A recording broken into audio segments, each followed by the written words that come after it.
You are listening to Radiant Creators, a collaborative project composed of people whose passion, purpose, and dedication requires forging their own unique path of empowerment and livelihood.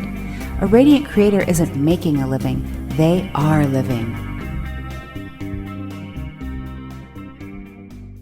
This is like Radiant Creators Supplemental Weekly Interview with Kate, the Radical Gardner. And, we've been talking about a lot of stuff the last week or so. A lot's going on. And, I figured everybody was missing out, so we would just, share it. Just hit the record button.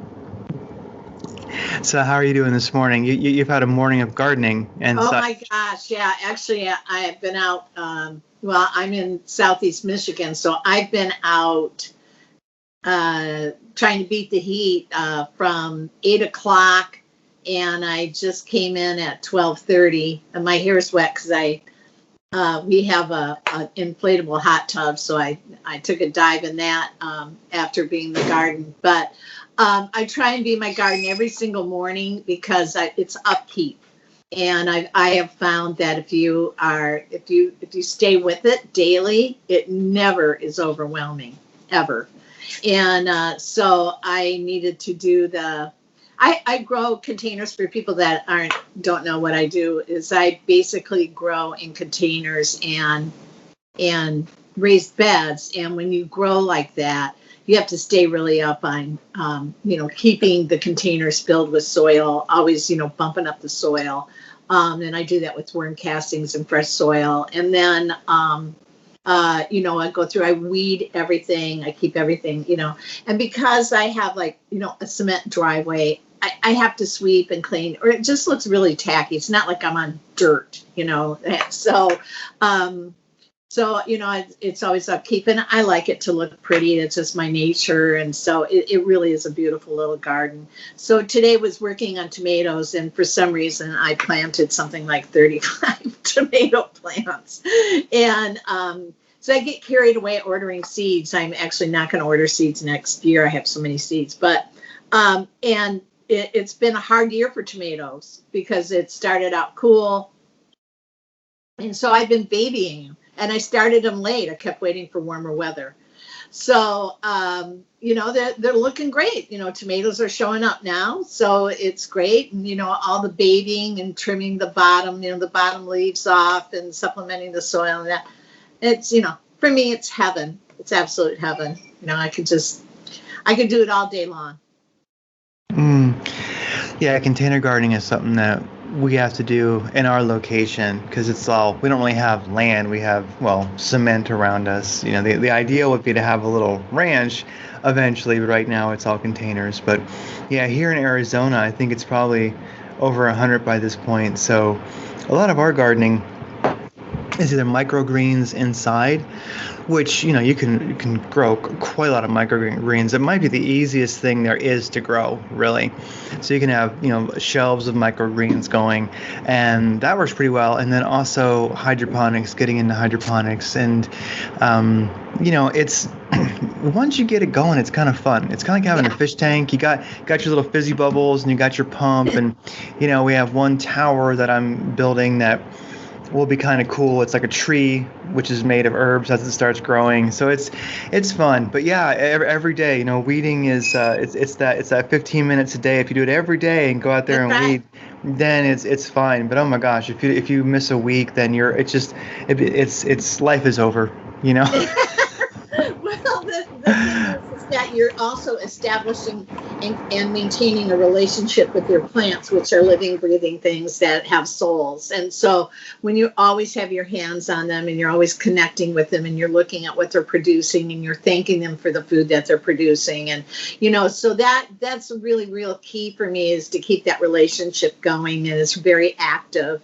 It's not, for me, it's not about throwing seeds in the ground, and again, I do like it to look pretty, so I fuss over them, and I'm staking them and so that is really, really, really important that I have a relationship with my plants. So Well, plants like attention, so they are. I mean, they do, and they respond to it. And in our house, the plants are all kind of pets. They're just little plant beings, so they're all little pets. They really are.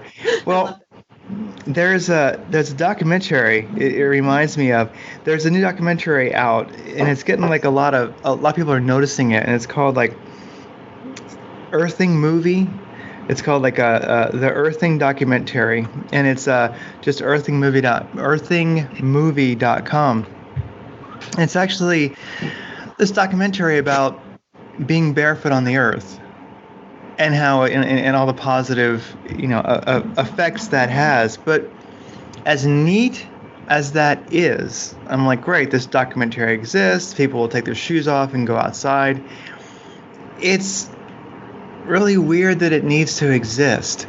Like, I look at it and go, this is cool, but at the same time, is this news? You know what I mean? Are people really that disconnected from their from nature, from the earth, etc., that they actually have to learn this new skill of being barefoot on the planet? Yeah, I know.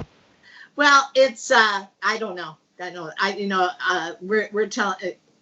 It seems like we're telling people how to do a lot of real basic things. So I don't know. I don't know where the disconnect came.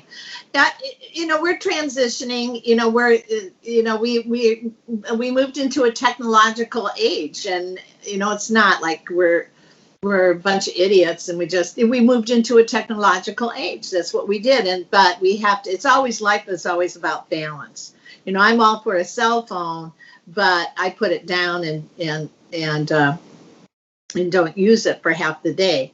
I'd rather be in the garden and connecting with something else. But I'm all for technology. Believe me, I run 3 businesses that rely on technology, so I'm all about it. But you can't forget about what we really are and where we really came from, and what we're really related to. And we're related to the earth. That's our earth mother. So it's really important that we keep that up front and center, in my opinion. Yeah. And you mentioned that people that are in touch with the earth right now are starting to eat less. Yeah, that I've really noticed. Well, I've noticed a bunch of things, and I don't know, because you and I gab so much. I love you and Aaron. Just such great people. But yeah. So what I noticed, I'm a chubby girl. I like food. I've liked it all my life, and but about 6 months ago, I just didn't feel like eating anymore. And I'm really healthy. I take C60 and, magnesium, malate, and, iodine. And, I'm really healthy. So it isn't lost appetite for anything that was going on in my gut or what have you. And my husband too. And we're very connected to the earth. And I said to my husband, I just suspect that for those of us that are paying attention or feeling connected, we're really getting a signal that it's time for all of us to eat less and to eat differently. And I'm a very big, you and I were talking about this, I'm a big time meat eater. I'm a type O, blood type O. We thrive on meat. I'm from an Eastern European diet. I do really well on it. Actually, whenever I would go vegetarian or vegan, I get really sick. And I even had chefs cooking. Believe me, I did it right. But it just didn't jive with my system. And but now I don't eat meat very often, maybe once a week. And, my body tells me I need it a little bit and I eat it. So there's something shifting, and the same's for my husband. But for a lot of my friends that are also gardeners or pay attention to the cycles of the earth or the GSM or what have you, they too are feeling that they shouldn't eat so much. They're just not hungry. So I think we're just in sync with what is on the horizon. There will be less food. There already is. We got to stop acting like it's in the future. It's happening right now. So there's less food. And we should be eating less. And really, Joe and I can get along just fine eating 1 meal a day. Just fine. So that's going on. The other revelation was that I, along with about 5 other women that I know, we all had this. I think Erin said that she did too, but we all got this hit. It was about a month ago, of how much and how conditional the Earth Mother loved us. I mean, that's a weird thing for individuals to get a message on or to feel, to the point where it was bringing tears to our eyes. It was humbling. I'm sure Erin said she was feeling the same thing. And that was, whoa. And I realized that revelation that we're being spoken to really, I mean, in a real direct way, and we have to know that we are, and like pay attention and be open to hearing it. But our Earth Mother never punishes us. I know people love to say the Earth's pissed off. They're so full of shit. I mean, it's the Earth Mother loves us unconditionally. That's what it's about. It's unconditional love. And I felt that. And then what happens is you feel like, oh God, I'm so sorry that we haven't fully respected you. I mean, it was just this, you're going to love us no matter what. That was so humbling, I'm trying to put it into words, you know how that goes. But, so yeah, I mean, I think our Earth Mother she's shifting, we're all in sync together, and we're being spoken to, and we can speak back. And the eating less is something that you really can't fake. I know that, I always get frustrated when I hear people say that, oh, I like to cleanse, and when I'm cleansing, I always feel good. I feel like so light, and I'm like, well, then you're not doing it right, because I feel like shit, to be honest with you. I'm hungry and grouchy, and I just think about food, It's kind of like people who say that they really feel like the prana flowing when they do like a colon hydrotherapy, and I'm like, I just feel really uncomfortable and weird, and I'm like, oh, it's awful, And I hear that's habit forming, and I'm like, for who and why? Oh my God, they'll always come in and say, hey, the next person canceled, do you want another 8 gallons? And I'm like, no, I've had enough butt chugging today. I don't need to achieve nirvana yet, Oh my gosh. So yeah, there are just some things you cannot fake. Screw nirvana. Yeah, I'm just gonna keep it mundane here, But yeah, so I love eating too. I mean, I'm the kind of person, just give me 3 large buckets of food, a day, meat and fat in there, and I'm just avocados and but no, I kind of in the same way, and I think we sort of self-regulate along with our environment. And there was a time where I was eating lots of meat, red meat, and then there was now not so much. It doesn't, I don't not eat it, but it doesn't come up that much. And so meat tends to be something that maybe bake a chicken once in a while in the oven and shred it up and have that over a couple days or whatever. But yeah, it's strange. It's like there really is no one way to eat. And I think people who are in touch with their body, the environment, is that right now I see there's so many extremes. There's people who are like, all food vegan is the way, and you're all evil. You don't, eat that way. Then there's now you've got the this weird exact opposite, which is like the carnivore diet, where people are only eating meat. They're saying that, vegetables of any kind, that's all starvation food, and, you're going to die from oxalates and stuff. And I'm like, well, oxalates are not good for us, but at the same time, there is no, everybody sort of would like, something I just noticed recently, last couple of months or even a year, I don't know, is that so many people want to find like the perfect diet, and it never seems to occur to people to think about ancestral nutrition. Think about well, what did your people eat? And get the UN dream of the 2023 people from everywhere. We're not from everywhere. Recently, you are from somewhere. Stop that, And you did evolve a certain, digestion for that area.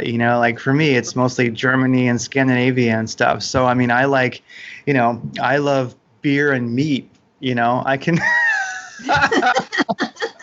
Well, the Scandinavian, you could bury your fish and be okay. Oh, I know. I definitely didn't inherit that one. Oh my God, No, it was the Norwegians actually during the Second World War. They buried their fish so that that's one of the ways they starved out the Germans and how they continued to eat.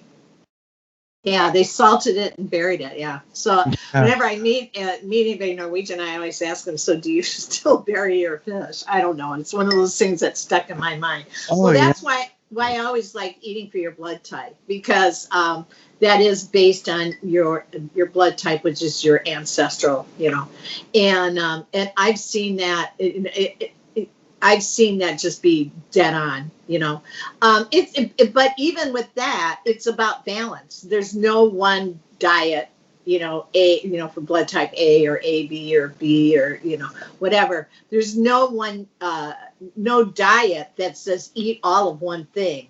It's, like a type A really shouldn't ever eat meat, but they should eat fish, and, when you go, you're missing something. If you're a vegan, I'm sorry, you're lacking vitamin A. You can tell me what you want, but you're lacking vitamin A, and you need that for a healthy heart.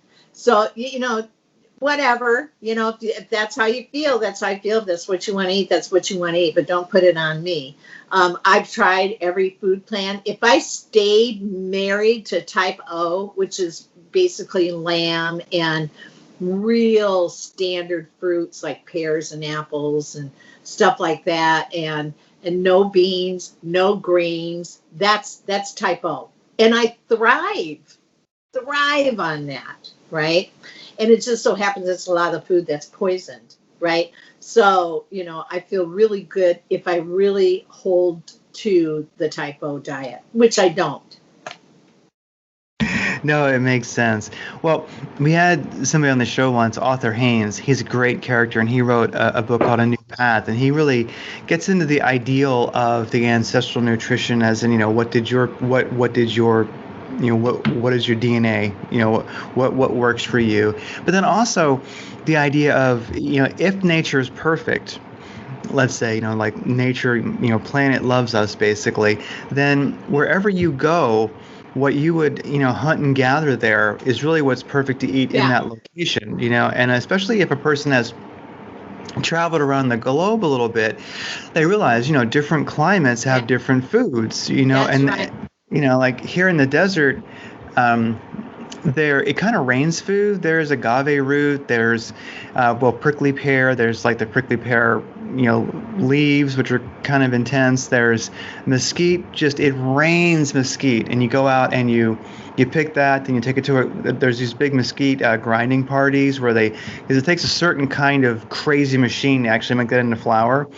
But now you kind of have this very protein and carbohydrate-rich flour.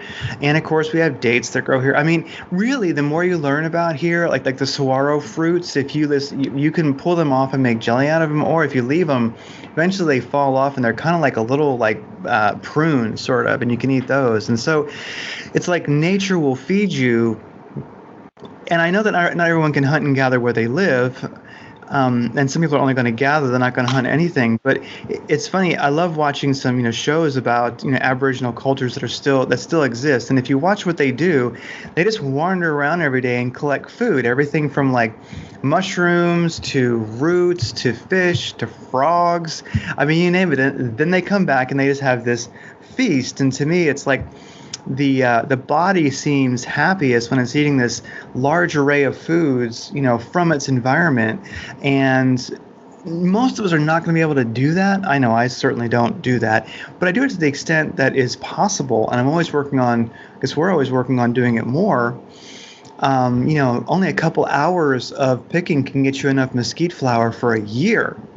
Wow. And that stuff is amazing. And so, we're always going to supplement. We're going to do some hunting and gathering at Whole Foods and stuff like that, And then, of course, farming like you're doing, being a radical gardener and then growing it. So anyhow, it seems like I love the idea of ancestral nutrition, and then also just intuitive nutrition. What is your body, wanting? Yeah. And what does it want? Yeah, and there is no extreme which is going to last very long. I think That's that, right. like, how many vegans have you known were vegans after 5 years, and now we have like the ketogenic diet, and that's neat, but I can't help but get a little bit ancestral and think, what hunter-gatherer, a natural human in their natural environment would ever be in ketosis? I mean, Well, that keto diet is not good for a lot of people. And one is that if you have a liver or kidney issues, that is not a good diet to go on. And a lot of people have a polluted liver, most. So you better know your body before you go traipsing off on one of those. Any diet that eradicates fat, all the fat, you go, whoa, I don't know about that. So you have to, I tread carefully. Again, it's about balance. It really is about balance. Yeah, I think the whole locavore thing is really, really cool. It would be challenging in Michigan to eat in the wintertime. Hopefully you would like store some of that away.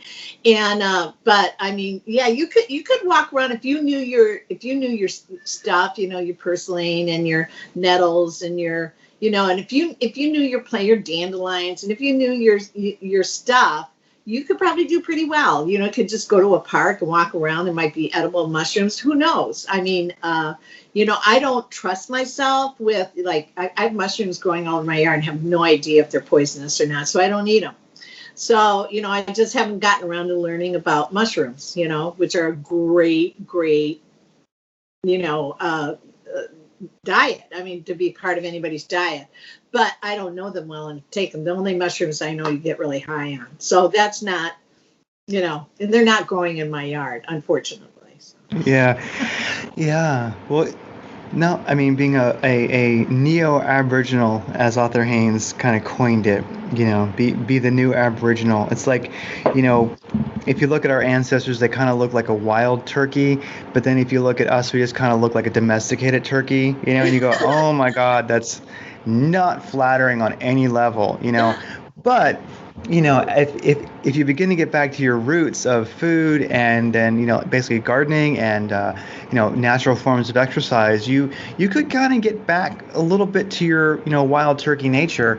And then if people have kids, then their kids are that much closer. So we can strengthen our bodies, our health. It's all very possible. It just takes I don't know, a little bit of wisdom, keep working at it, make mistakes. I myself have personally probably tried every dumbass extreme diet that exists. If any of them worked, by just force of will, I would be looking like Arnold Schwarzenegger right now, but handsomer. Anyway, so one thing we were talking about was GSM and fear. We're both close to, let's say, the earth, and we try to be, and we try, in touch with the cycles. And then also we both garden. You garden outside right now. We kind of garden, well, outside a little bit, but inside mostly. But we all have relationships to our plants, and the GSM cycles, the grand slow minimum cycles, it looks like we're going into one, so we're going to have issues. But something that you brought up was really getting over the fear-mongering aspect of it, and there can be a way to positively embrace this. And so, like, what were you thinking along those lines? It seems like it's something that's been forming for a bit. Yeah, it's still forming, but it has something to do with, it's a belief system that lives in Buddhism and in Taoism. If I'm anything, I'm probably a Taoist, but or a Gnostic. But there's a truth, and there's a truth that sits on top. So what is that truth for the GSM? Well, it sounds scary. I mean, food shortages, flooding, winters that people may not survive. There's a lot, tornadoes, earthquakes, with the cosmic ray flux, everything is just so activated now. it might not be the right word, but that's how I think of it. It's really accelerated. So that strikes fear. And, in the word apocalypse and because of, social media and YouTube and everything, people tend to, not everybody, but people tend to buy into all of it. And so, they believe kind of everything. And I've never been one of those people. I'm very discerning about the information that I take in. But the GSM I know is true. It's cyclic. It's not really anything you can really, debate. You just have to look at the cycles and the timelines, and we're pretty much on target for a GSM. But it really triggers fear, right? Well, you better stock up. Well, you better do this. Well, you better do that. Well, you better move somewhere. You better that. And as soon as someone does that, I walk in the opposite direction. Fear. You never make good decisions when you're in fear, ever. You always want to just live in the moment. Right now, everything's just fine. I don't care where you are. Right here, right now. If you're breathing and you have you have a roof over your head, and some people don't. But the way to rein that in is to pay attention to right here, right now, and from there making your decisions. But before you do that, or maybe after you do that, and like I said, I'm still forming all this. I want to write about it and talk about it. Is like you have to ask yourself, why is this triggering fear? Why? And what can I learn from this? And that's the secondary truth. That's a truth that's living underneath the, oh my gosh, it's an apocalypse. What's under it is where the rationale is. And that is, what do you learn from being triggered by words like apocalypse? And what you have to do is you have to start peeling away these false fears. And one of them is, I'm going to die. Well, I got news for everybody. You're going to die. Everybody's going to die. Every single person. As a matter of fact, from the moment that you're born, you're dying. You are. And if you believe along the lines that I do, and many people do, but it's from the kind of Steiner school, or the people that come from the vitalism where everything has a soul.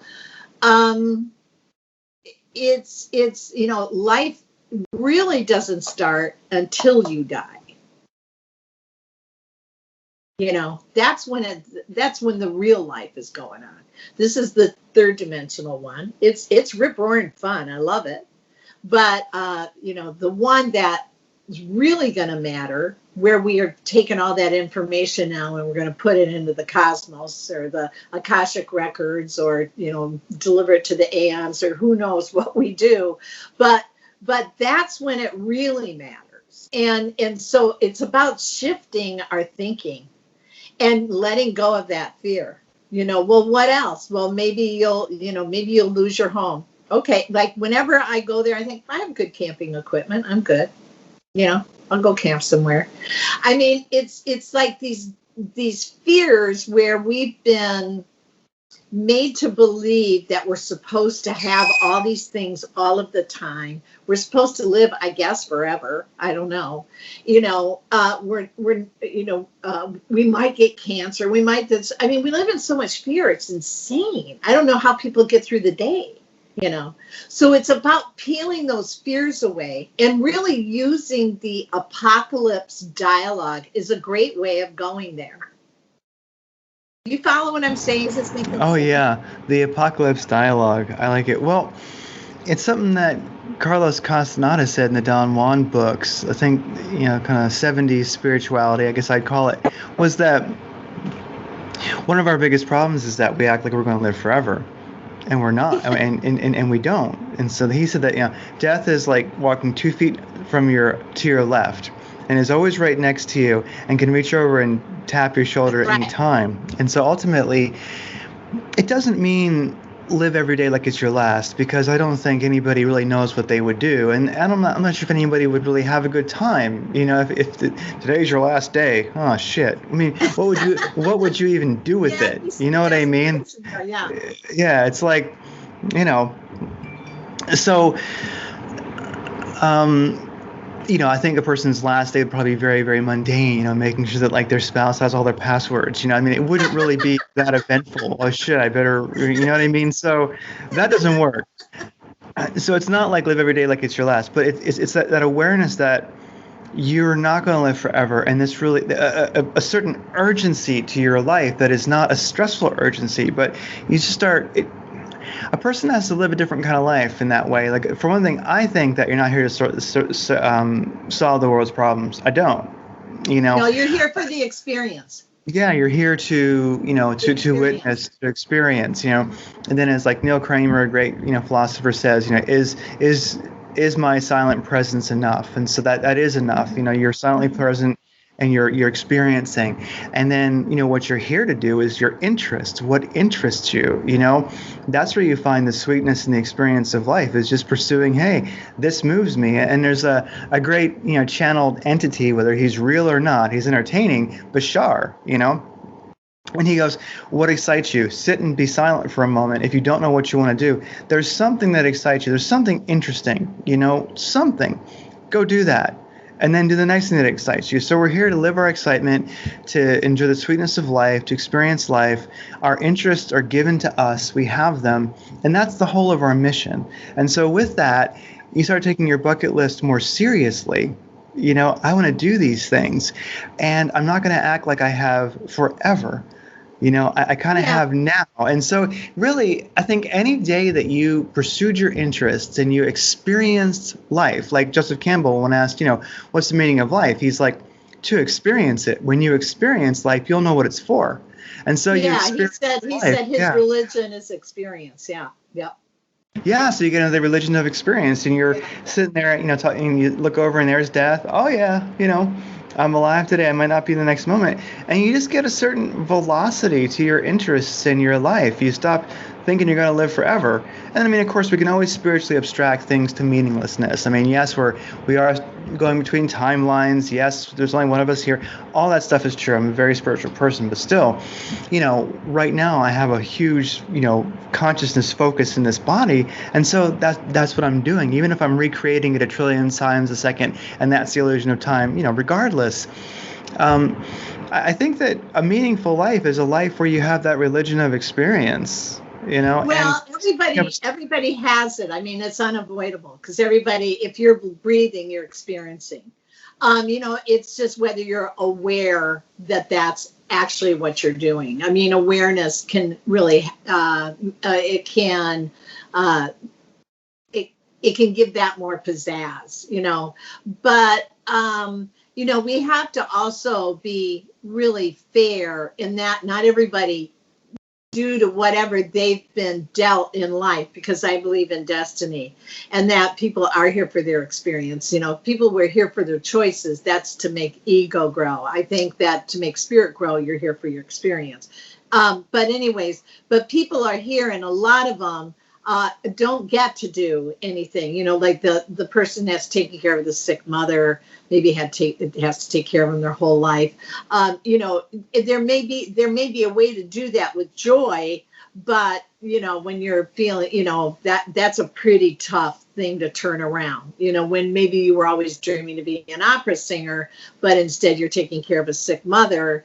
And really, I mean, that's admirable, because you're doing something that's really important, and literally sacrificing something you love to do. So, it's just, if you can be in the middle of that experience, and out of that, you can be, there can be some relief.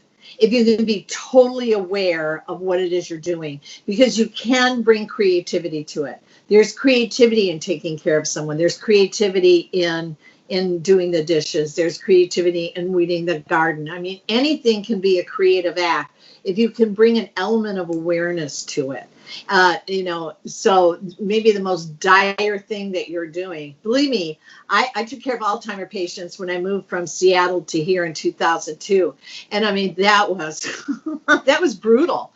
And this is what I was telling myself at first. Oh my God, I have Grammy nominations. Look what I'm doing now. I mean, I was just like buried from that, and then I had this little moment of awareness. I thought, you can make this whatever you want to make this, and you can so I would come in, I would have a sense of humor. I would find any way I could to make them laugh. I would I had to turn it around, or it was just like, it was the weight of the world. It was too awful, in my mind. But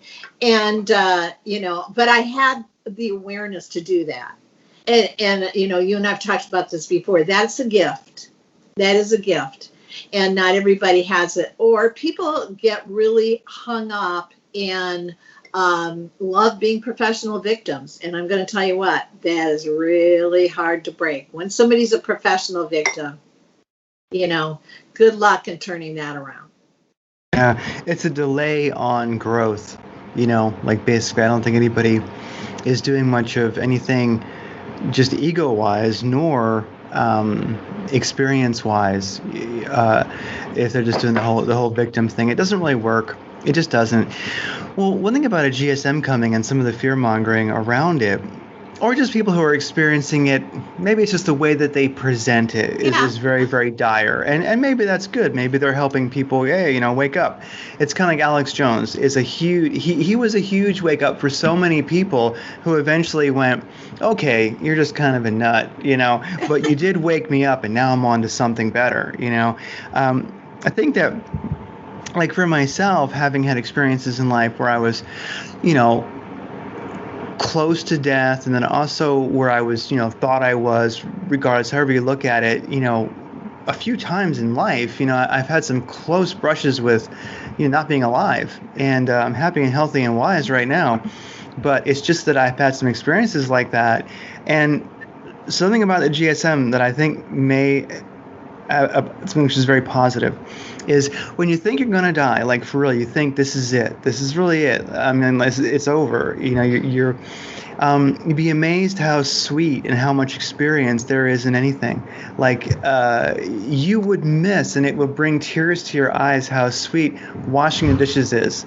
Like the smell of it, like the smell of a dishwasher when you open it and it's clean. How cool a dryer is, a laundry dryer. I mean, just like the most mundane act of, going to a store and, buying bottled water, whatever it is, vitamins, the fact that they exist at all, everything, like when really that's it, like there's no more time, death is tapped on the shoulder, or you think death is kind of like playing with you, like, I might tap you, It just makes you realize, my gosh, what I wouldn't do this moment to be washing dishes, what I wouldn't do to be like earthing, like walking in the grass, what I wouldn't do just to be home. Oh my gosh, like that. That is the truth. Just to be home.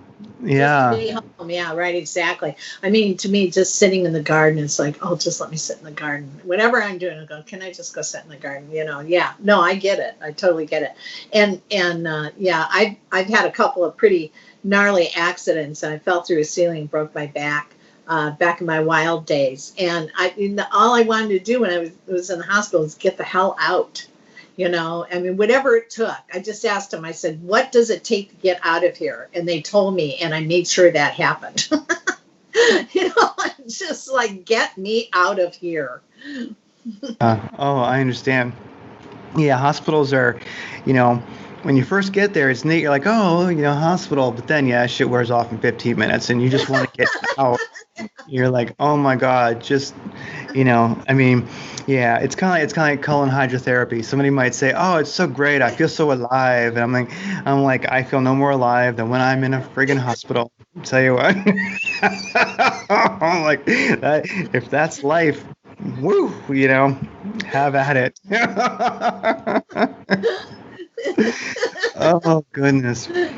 Well, it seems like, so we have a lot of with the GSM, and not wanting to. So you were thinking about changing the tone of your, not tone, but like kind of a new mission, like a new brand, a new take on Yeah.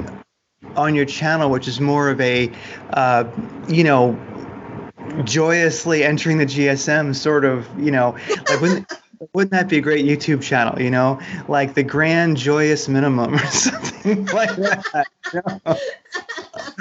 Well, it's just, yeah, I want to speak about things in a philosophical way. It's how I operate, really. It's how I think. And, you know, I mean, I read all the time. I'm kind of nutty over Steiner, and I love Rupert Sheldrake, and you know, anybody that's really pushing the envelope, you know, and so you know, Joseph Campbell, and really talk about life in within the context of what is going on right here, right now. And, you know, GSM is one. Another one is financial, which you and I spent a long time yesterday dealing with, you know, just, you know, looking at things like, you know, cryptocurrency and that, and just doing all of these things in a very even, or thinking about them in a really even way, you know, seeing, playing them out, discussing them with people that are my subscribers. I have such smart people subscribe to my channel, and you know, just really sharing information. I've got this one guy that's sharing, you know, a great place to live. I don't want to share that just now. I want to do some more investigating. I want to ask him if it's okay if I do that, but you know, I mean, he broke it all down, and you know why it's a great place to live. Just talking about things in, you know, maybe people aren't going to move. Let's talk about that. Let's be philosophical about that. Okay. Well, we're all meant to be somewhere.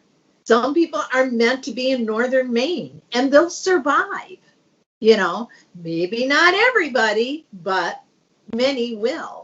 So, you know, let's talk about that. Do we feel compelled to move, or do we feel like we really need to stay right where we are? You know, so I mean, it's just not tapping into the fear. You know, the reality of it, yes, but not the fear. You know, so yeah, the reality. That's where I want to go with it. So, to do that, though, I need time, because I don't want to just come on and start blabbing. I want to really think about it and write about it, and you know, just let some of these things simmer so that I really can bring something to the table.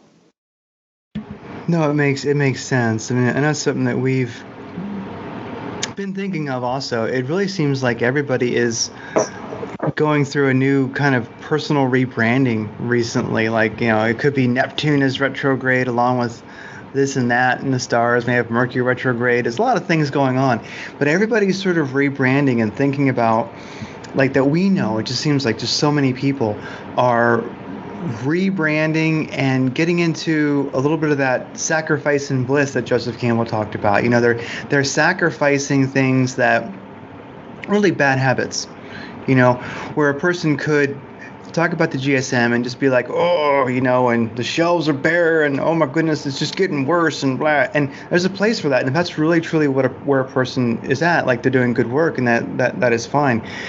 But it seems there's a lot of people that are, sacrificing a lot of their own personal brand. Because if you think about it, if you have a social media presence at all, if you're out there, if you're putting yourself out there, you know, you become a brand of some kind. And people are really rethinking their brand. They're going, you know what? And in general, they want to be more, I guess just call it positive. They're like, you know, everything that I'm putting out, which is negative, I could sacrifice that for something much, much more positive, much, much greater. And still deliver information. And still deliver the information, yeah. So I find that everybody's getting into that positive vibe of brand and just going, man, I need to... Not everybody, but... I shouldn't say everybody, but many, yeah. And there's a lot, many, yeah. You know, yeah. I mean, I actually stopped listening to the weather channels, and I really like a lot of those people. I really do. But it was, if all you do is pay attention to one thing, that's all you see. And that's how I think that's what happens to a lot of people that have YouTube channels that are focused on one thing, like that's their niche. I get it. But you have to be careful. If that's all you're looking at, that's all you're going to see.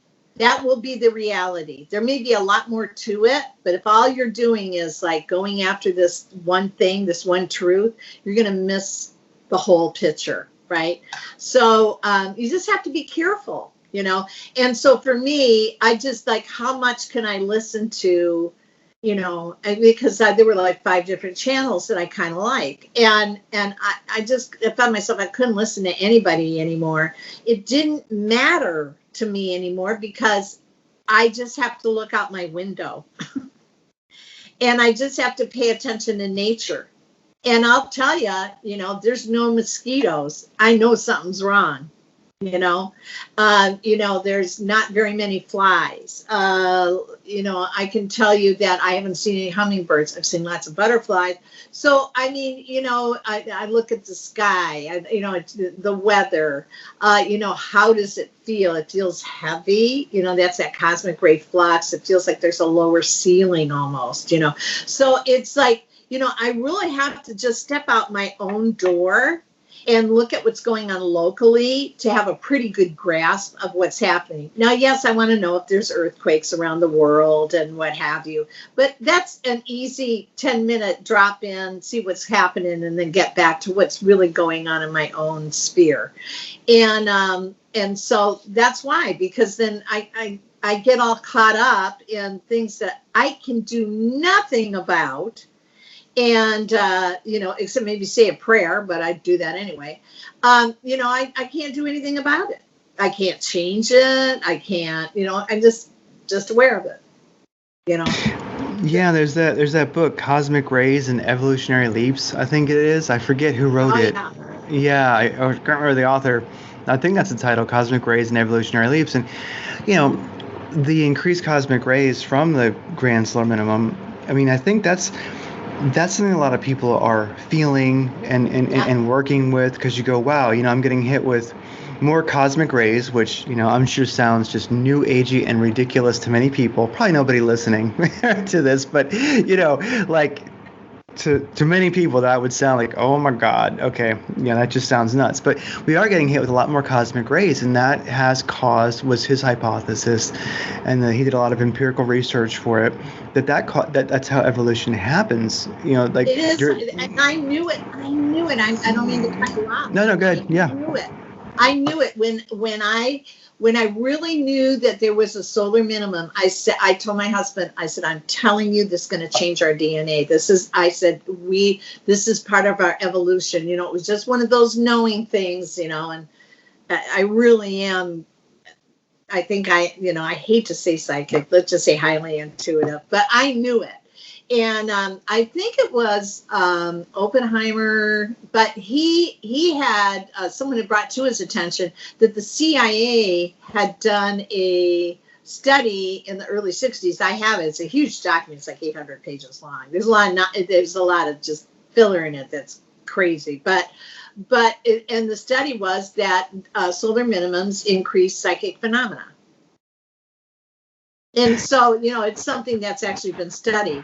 So, yeah, I mean, you know, there's a reason for everything. You know, it is time for us to, you know, move through an evolution. We've done it many times on this planet, way more than we're being told or suspect.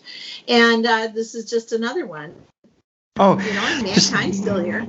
Oh yeah, it's just another one. And then that's where a person can start looking at it where it's fun, you know, because people can start going, oh, what a second. I mean, I have superpowers. Like, yes. If you want to start focusing on that, your intuition is great, is better, because ultimately, you know, like in that book, the Adam and Eve story, you know, which is cheery, you know, great nightmare reading, but basically, like it says, Eve knew, like our intuition knows. And so your intuition is turning on, you know things. If you get into that, you can start having fun. Like if there's somewhere else you should be living than where you are, you'll migrate there. You'll find yourself there somehow or the other. Yes, you will. Yeah. Yeah, and you also get Just the stay, trust what you've been told.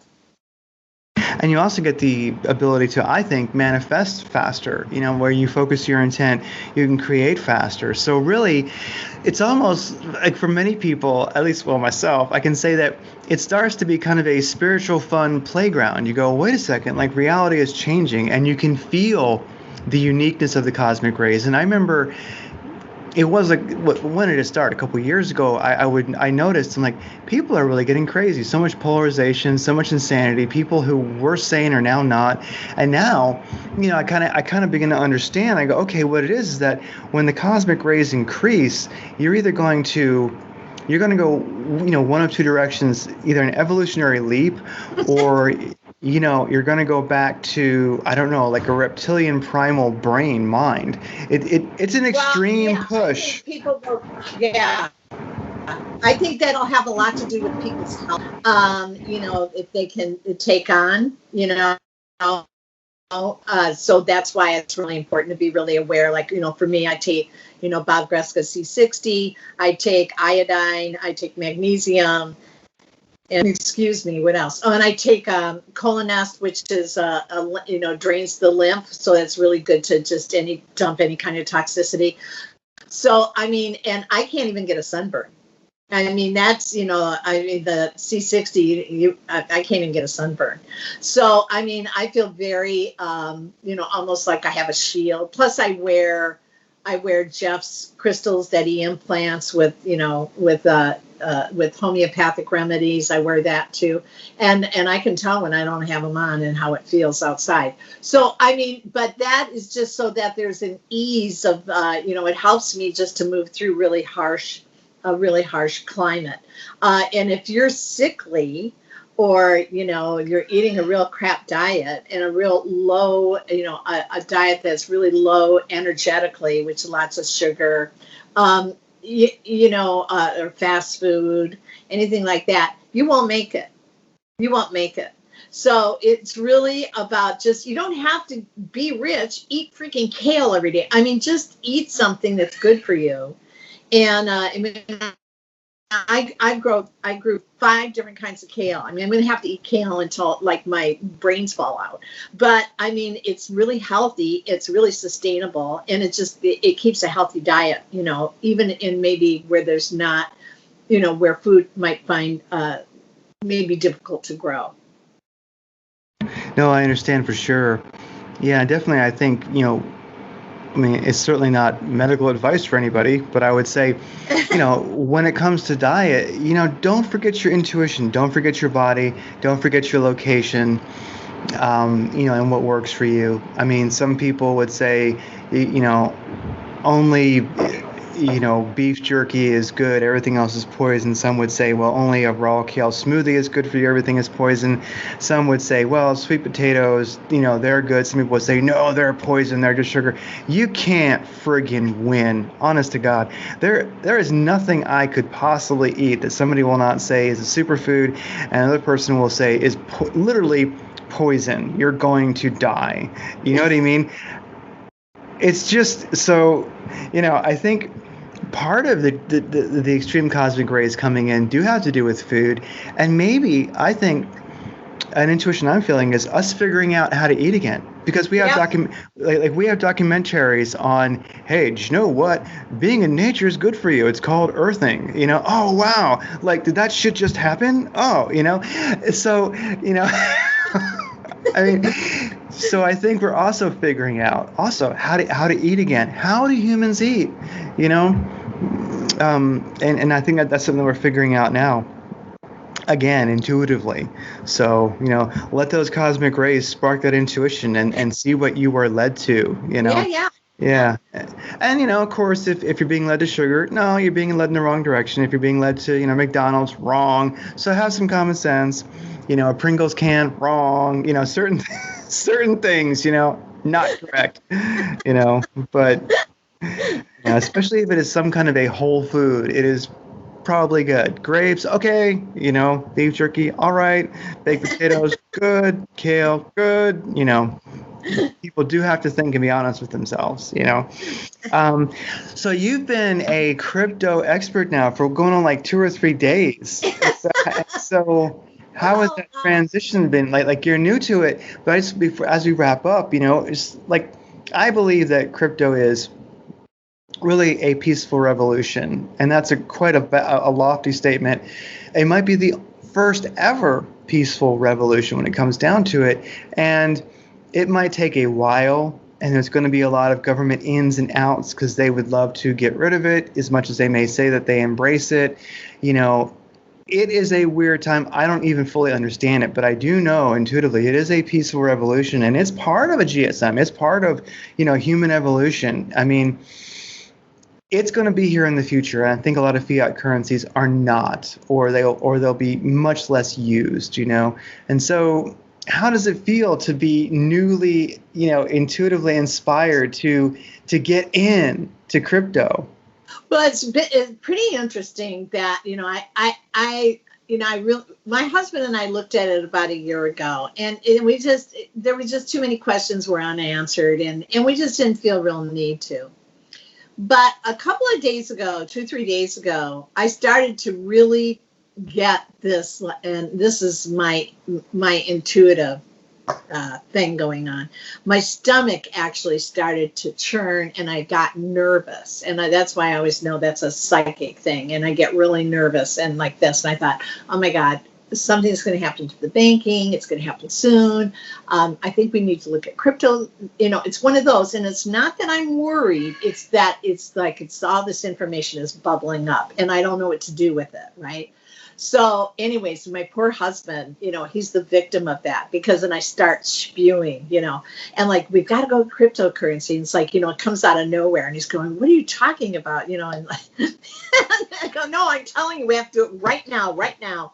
And, but that's how I moved from Seattle. That's how I moved from Detroit. That's how I, retired from the music business. And every time it was perfect. And I get in these things like, we got to go. Like when I lived on Harson's Island, now Harson's Island, it's like totally flooded. Right. So, I mean, it's just like, I get these feelings, and I just can't stop talking until it happens. So that's what I was doing with crypto maybe 4 days ago.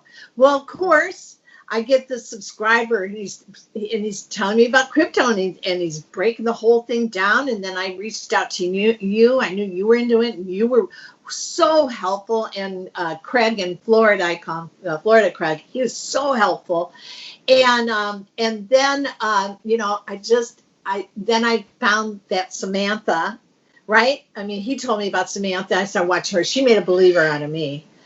And so I just went, okay, we got to do this, right? And so I just put all the information together, and then sat with you on the phone, and then talked to Craig for about an hour. And Joe got us. He actually had an account on Bittrex, so he had an account there. So he just went there. We've done some money in there, and we bought some cryptocurrency this morning, and it doubled in value in a couple of hours. So that was pretty interesting. But, you know, we know it goes up and down, you know. So, so we're choosing to do that. You know, we're looking at gold and silver. I think we're going to back off of that. I think we're just going to stay with cryptocurrency, and there's a reason why. I don't think that gold and silver are, you know, unless you're walking around with gold bars in your pocket, it's just that it's not very applicable, you know, and I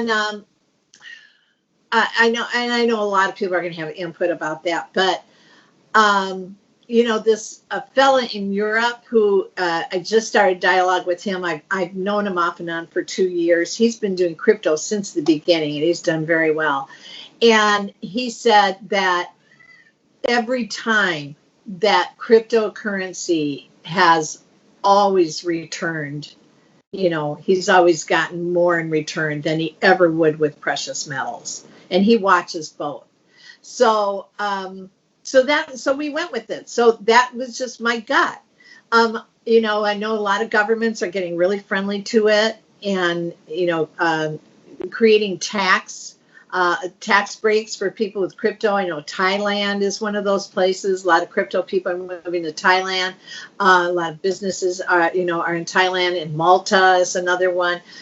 There's a lot going on behind the scenes. I believe that we're not being told that people are moving over to crypto. I think Goldman Sachs has moved over to cryptocurrency. So you can actually get your mortgage through them through cryptocurrency. I mean, so there's a lot going on that we're being told, well, banks and everything aren't going to embrace it. I think they know they have to. And there was just some breaking news today, which went right along with my feelings. I don't know if you saw the IMF, the director of the IMF. I can't remember that woman's name. She's leaving. She's leaving. Something's going on there. And also there was, who is it? It was a big company. Oh gosh, I wish I could tell you who it was, who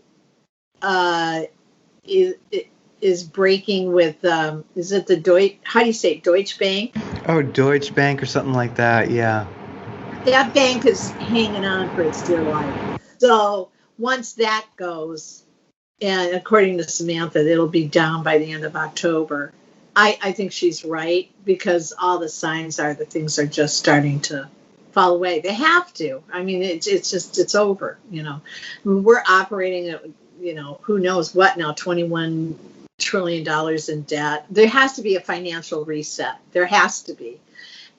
So, I don't think your retirement fund and your 401ks are going to be around. That's what I see.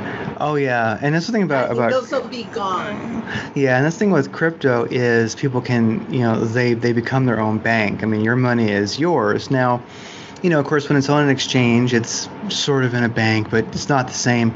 And then as a person becomes more advanced, they'll pull it locally to a hardware device, and your crypto ultimately is on the blockchain, but you have your private key on a hardware device, and so it's a little daunting at first, but as the person gets more comfortable, they'll pull some of their crypto to a hardware device. I usually keep mine in several different places because I'm just kind of nuts like that. I'm like, I want it here and here and here and there. I don't want it all in one place.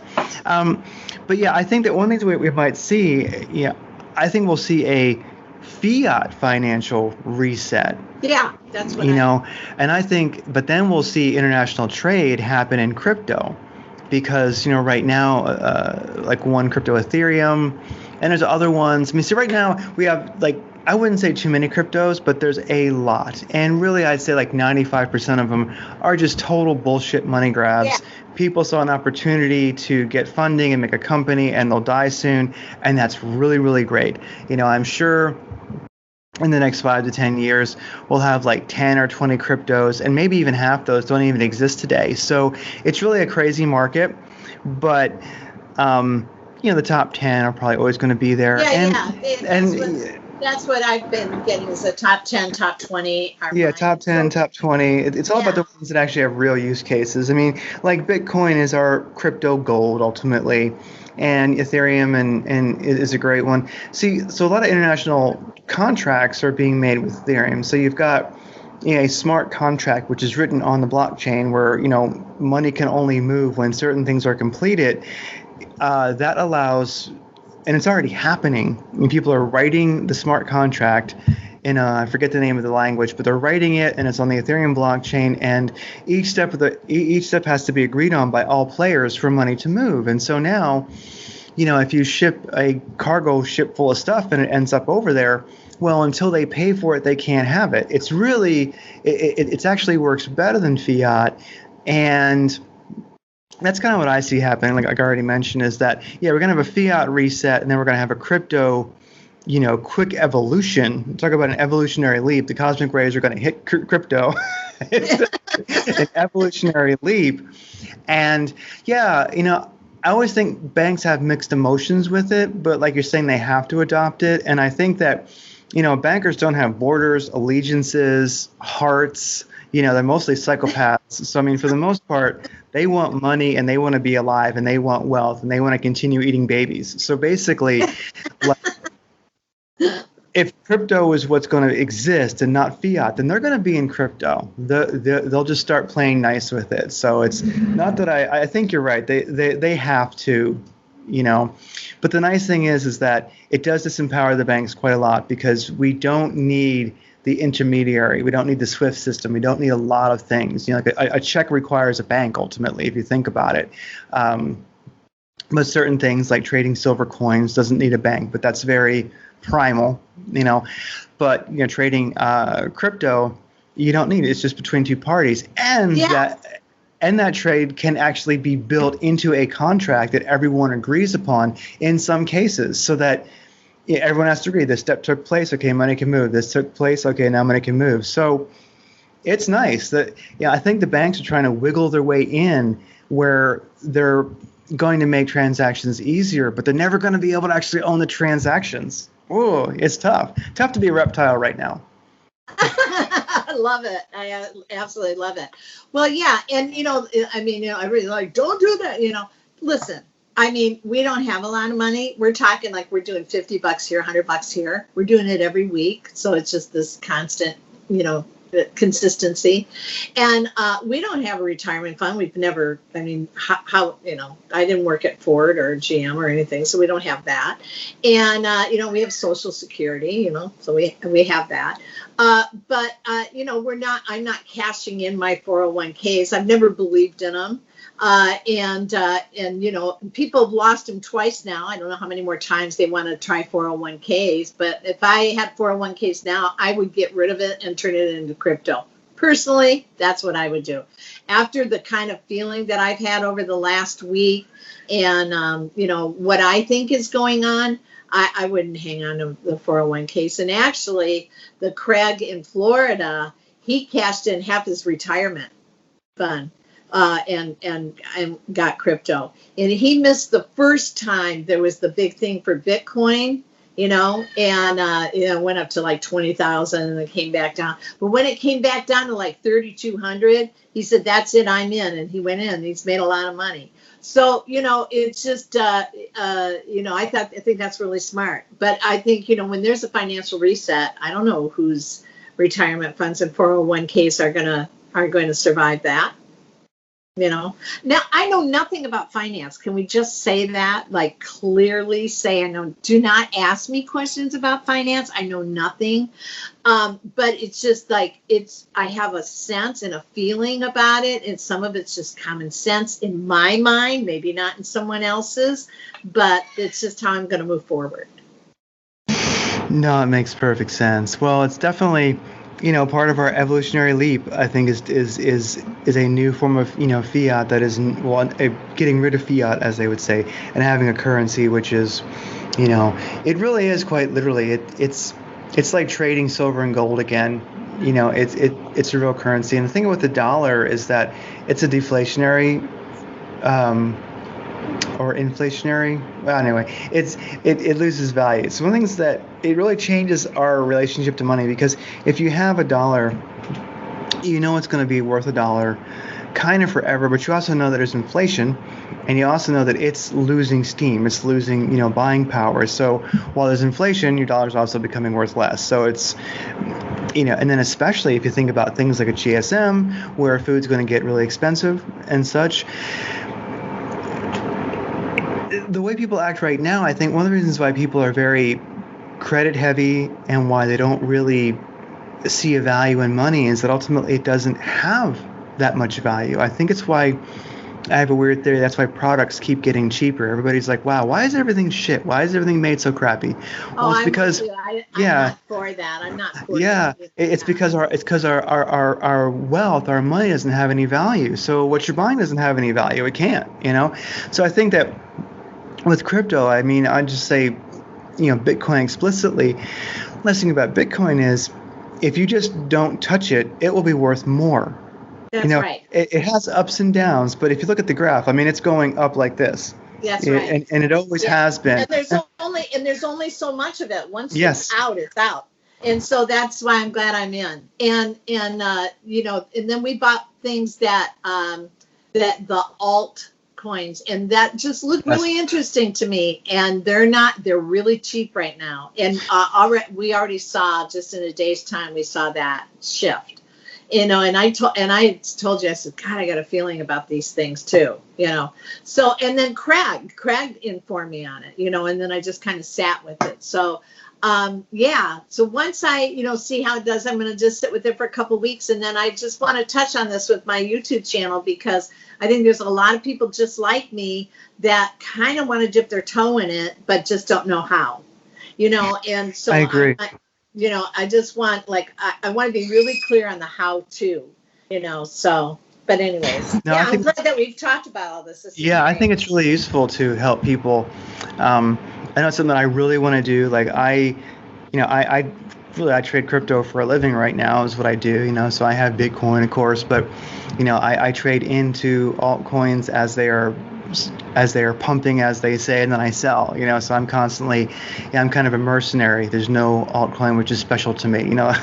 I like the one that's making money, and then I toss it like a spent cigarette butt when it stops, but all the same, I find that I make a kind of a download or an insight I had this morning, which I've been working on. I mean, I should know this already, but sometimes it really hits you, is that one thing that will make me a lot more money is if I make other people a lot more money. And so I trade with a group of people during the day, and, I have a bunch of programs I've written, these scanners that are always looking at the market, and I'm, grabbing things that are about to move up a couple percent.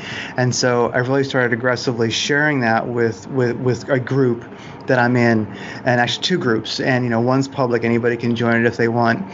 And, with that said, the more I help people make money, the more I think of it not as an I'm going to make money, but it's essential to me that everybody else gets the perfect setup also, and we make money together. Yes.